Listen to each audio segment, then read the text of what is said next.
In 1965, the Sokoto Caliphate and the Nigerian federal government of Malam Abubakar Tafawa Balewa subverted the Yoruba and made them engage in an internecine war in which they slaughtered themselves in large numbers and burnt down whole communities in what they called Operation Weti. The Caliphate had also imprisoned Chief Awolowo, the leader of the Yoruba, and thrown Yoruba land into anarchy. The Igbo were horrified. Then, the Premier of Eastern Region, Dr. Emayo Bara, sent help to rescue the West from the Caliphate. Mazi Okono, an Igbo man, was broadcasting the authentic results of the Western Region election from under the table in Awolowo's house as the Hausa Fulani and their ally, S.L. Akintola, were announcing fake results, slaughtering Yoruba men and women, and destroying Yoruba land. This eventually led to the coup of January 15, 1966, whose goal was to release Awolowo from prison and install him Prime Minister of Nigeria.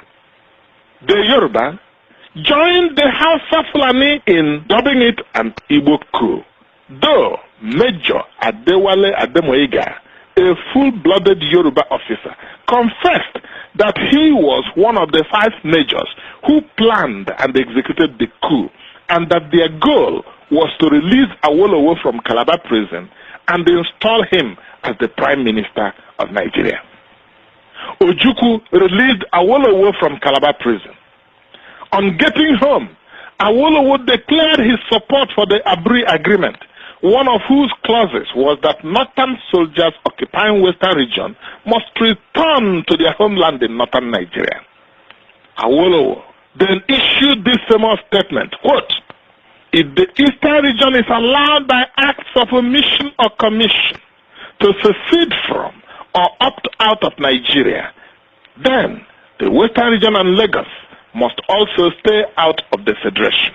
End quote. Northern Nigerian soldiers refused to leave Western Nigeria. Awolowo, who was saved by the Igbo, formed alliance with the Hausa Fulani, who had been killing his people and occupying their land, and in one of the most dastardly acts in history, urged his Yoruba people to join the Hausa Fulani in slaughtering thousands of Igbo and other people of Eastern region living in Western Nigeria. In 1983, the Sokoto Caliphate and the Hausa Fulani Yoruba oligarchy organized a coup to topple the government of Shehu Shagari. Umaru Diko, Minister of Transport in Shagari's government, later revealed that the only reason they planned and executed the coup was to make sure that Alex Ekwueme, then Vice President of Nigeria, will not become the President of Nigeria after the termination of Shehu Shagari's second term as President. Buhari and the Sokoto Caliphate dumped Ekwueme in Kirikiri Prison, Lagos, and sent Shehu Shagari to his home in Shagari Village, Sokoto. When Ibrahim Babangida the Snake annulled the election of Abiola as President of Nigeria, Ndi Igbo were in the forefront of fighting for the restoration of Abiola's mandate. When Abiola thought that he had finally concluded his secret treaty with the Caliphate and the Hausa Fulani, he immediately told Ndi Igbo that he did not need the Igbo to be President of Nigeria.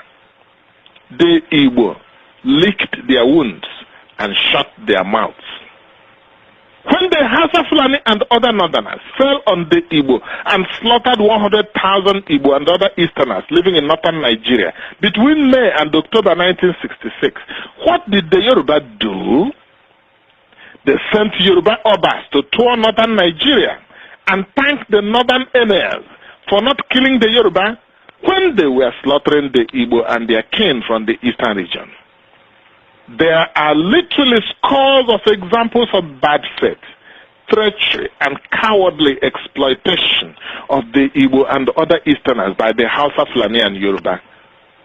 Anyone with common sense, not high sense, should know never, never, never, ever to trust the Hausa Fulani and the Yoruba in discussions, in negotiations, in treaties, never ever trust their public declaration and pledges of loyalty.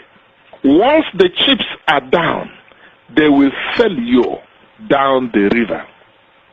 The Igbo and their kin in Eastern region must realize that the only agenda of the House of Fulani Yoruba is to dominate you, exploit and use your resources for their benefit, and enslave all you people of Eastern region Biafra.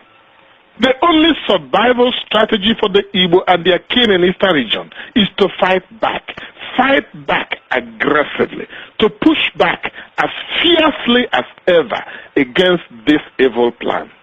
Unless you push back ever so aggressively, then you all will be enslaved. A bully responds to nothing other than aggressive counterattack. You have been complaining about resource control. We ask you just one question.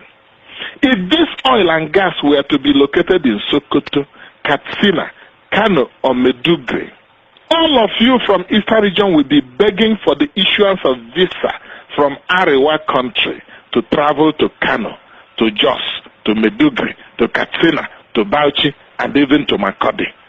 Ndị Igbo, onye mara asụ, ya sụọ n'odo, onye amaghị asụ, ya sụọ n'ala.